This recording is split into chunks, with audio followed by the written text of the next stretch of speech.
Hello my nation future, स्वागत है आपका आपके चैनल सर्व शिक्षा 2.0 में।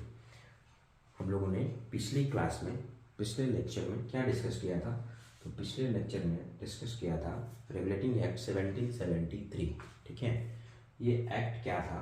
तो ये एक्ट पहली बार अंग्रेजी शासन द्वारा कदम उठाया गया था कि ईस्ट इंडिया कंपनी को कैसे रेगुलेट करना है, कैसे नियंत्रण करना है। यह एक्ट बहुत इंपॉर्टेंट था कॉन्स्टिट्यूशनल पर्पज से। This act is very important purpose of constitutional because it was taken first step for first time by the British government how to regulate and control the affairs of East India company.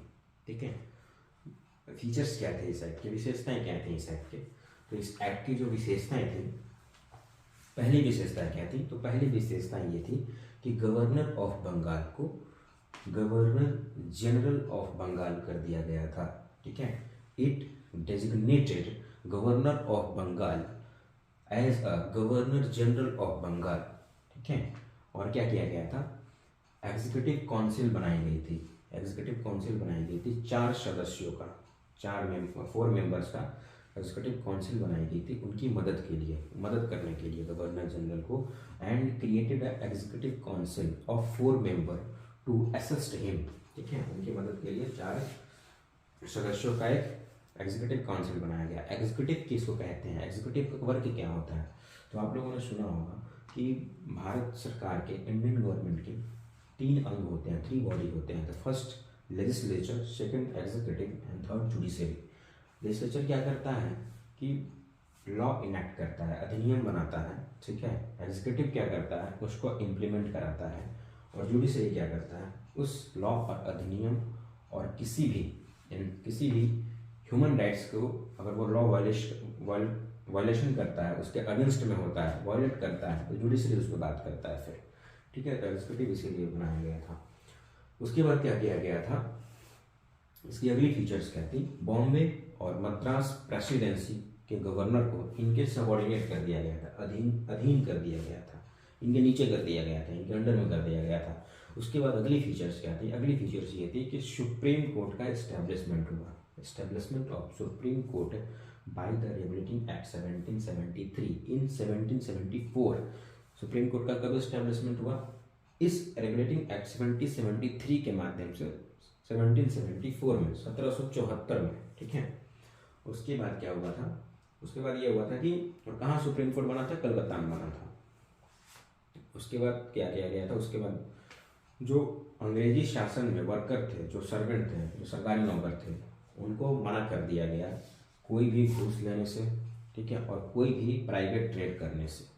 ठीक है, prohibited servant of British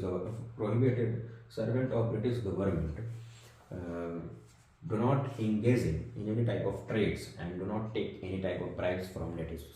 अपने मूल निवासियों से कोई भी किसी भी प्रकार का घूस नहीं ले सकते हैं, और किसी भी अपनी निजी व्यापार में आप संलग्न नहीं हो सकते हैं, नहीं कर सकते हैं। ठीक है, इस एक्ट के माध्यम से किया गया था। ये फीचर था। और क्या फीचर थे इसके? एक और फीचर था कोर्ट ऑफ डायरेक्टर का।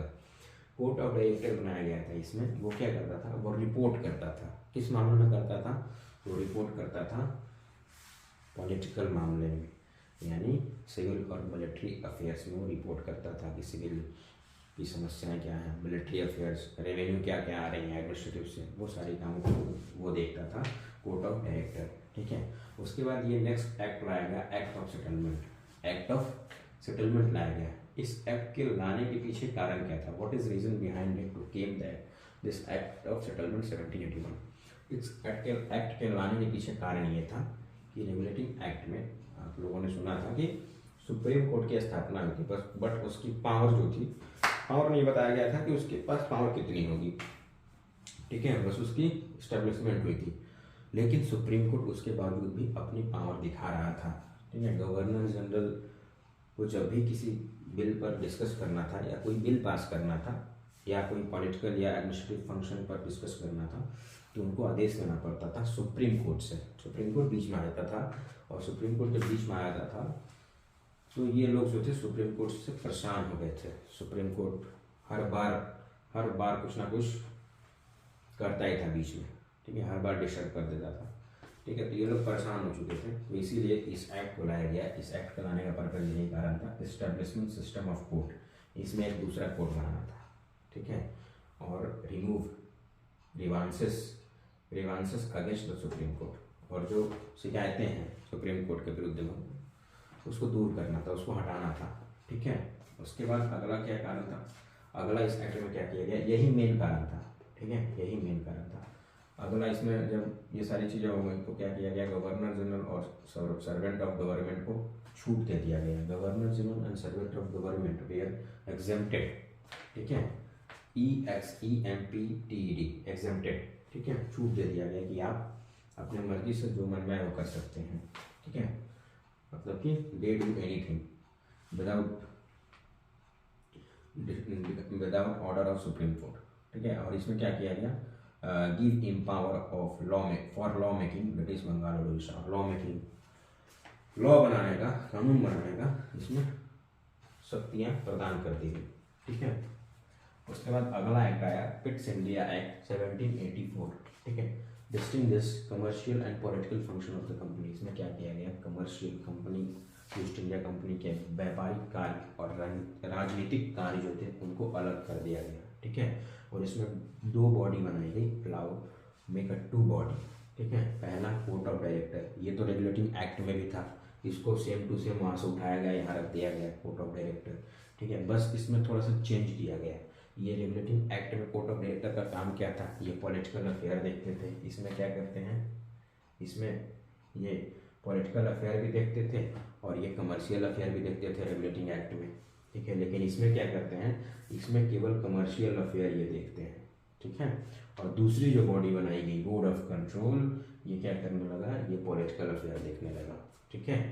तो पहली बार डबल गवर्नमेंट के सिस्टम को लाया गया पिट्स इंडिया एक्ट के माध्यम 1784 के माध्यम से।